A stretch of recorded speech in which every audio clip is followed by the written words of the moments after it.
Nah, posisi umat Islam Indonesia strategis. Dan Bang Salah itu belajar dari umat Islam.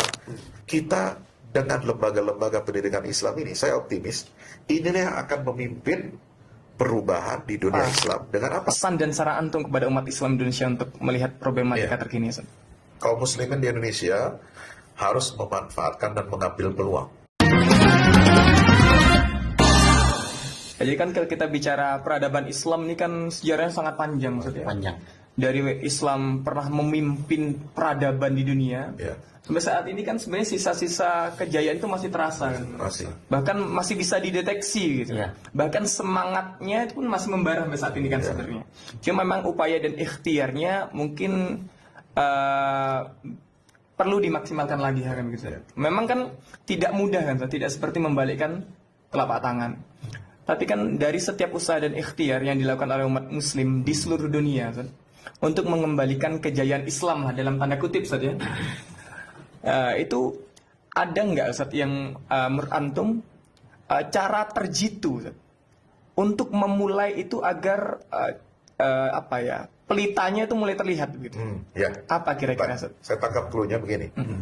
Jadi untuk mengembalikan kejayaan Islam, peradaban Islam itu, semua kita sudah mulai nih. Ya, secara kultural, individual, komunal, komunitas-komunitas, kita sudah banyak istilahnya yang kembali menyadari pentingnya berislam secara kafah. Tapi itu tidak cukup. Kita harus pendekatan kita bukan hanya kultural, tapi juga struktural, kekuasaan. Berarti political ya? Politikal, ya. Politik dakwah dan dakwah politik itu yang menjadi ciri umum dan paling penting dalam upaya kita mengembalikan kejayaan Islam. Kenapa? Karena saya melihat begini, hadis Nabi mengatakan apa? Latang kudan na'ural Islam ya urwatan urwah, fa'awwaluhunna naqdan al-hukmu wa akhirunna naqdan as-salat. Simpul-simpul Islam itu, kata Rasulullah, dia akan terurai satu persatu, gugur. Yang pertama gugur, jatuh, itu adalah hukum pemerintahan. Artinya kan ini puncak peradaban Islam. Kalau dia ingin menjadi pengayom bagi seluruh umat manusia, menjadi soko guru bagi dan rujukan bagi umat manusia, dia harus memiliki sistem hukum dan pemerintahan. Karena yang mewakili etalase Islam di seluruh dunia. Bagaimana Islam dulu di Baghdad, memimpin, di Andalusia, di Damaskus, ya, di Eropa, di Turki Utsmani selama 6 abad lebih, gitu kan. Itu kan menjadi rujukan. Itu apa?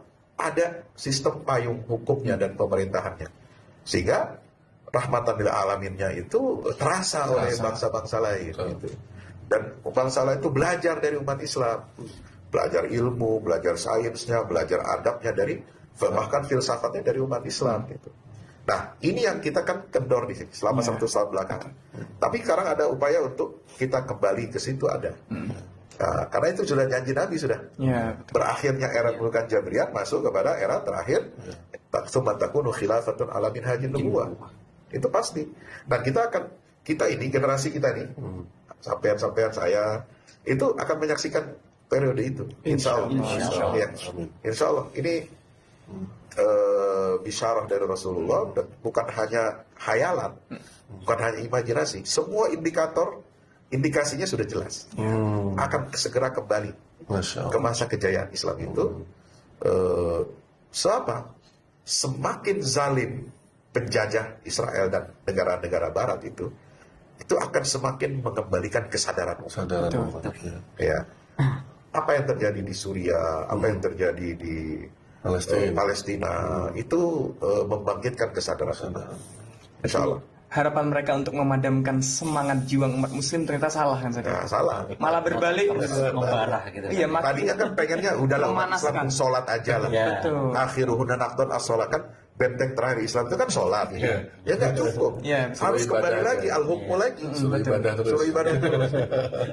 Tapi al-hukmu ini penting. Dan nanti kata Nabi di akhir zaman umat ini akan mengalami kejayaan ketika pemerintahan itu khilafah al-Mahdi dipimpin oleh 12 khalifah. Panjang itu masa. Panjang, betul. Iya, yang terakhir itu Imam Mahdi. Masya Allah. Kalau kita bicara tadi kan kejayaan Islam tadi Ustaz ya, sudah dimulai dan lain sebagainya. Jadi kan ini menambah semangat kita kan. Gitu. Betul. Di mana posisi umat Islam Indonesia saat ini, Ustaz? Nah, posisi umat Islam Indonesia strategis. Walaupun dia tidak berada di pusat secara geografis. Ya. Ya, kalau kita bicara pusat, kita petakan peta Indonesia di ujung timur. Iya, betul. Yang mayoritas Muslim. Di tengah itu center adalah Timur Tengah. Timur Tengah. Ya, ada Mekah, ada Madinah, ada Palestina, Masjidil Aqsa. Baru sini dataran yang paling barat Afrika. Nah, walaupun secara geografis jauh, tapi peran umat Islam Indonesia ini sebenarnya sangat sentral. Kenapa? Dia jauh dari pusat konflik, Mas. Iya. Pusat. Oh iya, betul. Pusat konflik itu kan Timur Tengah, panas terus itu. Nah, kita yang jauh dari pusat konflik, jauh dari peperangan, kita dengan lembaga-lembaga pendidikan Islam ini, saya optimis, inilah yang akan memimpin perubahan di dunia Islam. Dengan apa? Dengan persiapan ilmu pengetahuan. Masya Allah. Ya, dan ma'rifinya. Begitu ya. Ya. Mungkin kita nggak bisa ngirim pasukan ke Palestina. Iya. Untuk membebaskan Masjidil Aqsa, kejauhan. Iya. Kalaupun mau mengirimkan, ya akan dicegat dulu agak berat. Kecuali Pak Prabowo nanti kirim Betul. pesawat terbaru, gitu kan, atau drone yang terbaru itu buatan Turki. Nah nanti, yang bisa dilakukan Indonesia apa sekarang? Persiapan ilmu pengetahuan, pembinaan akidah, pembinaan akhlaknya, karena suara Indonesia ini sangat didengar sekarang di dunia Islam. Gitu. Bukan suara pinggiran lagi. Indonesia ini perannya penting sekali untuk kebangkitan umat, kejayaan Islam. Sangat penting. Lah, kalau Indonesia nggak ngirimkan haji aja, Oh, betul. sepi ya? Sepi. Umroh. Sepi kan, Sepi, sepi, betul. Iya. Ya. Jadi penting itu. Pertama, nomor urut pertama 230 ribu jamaah.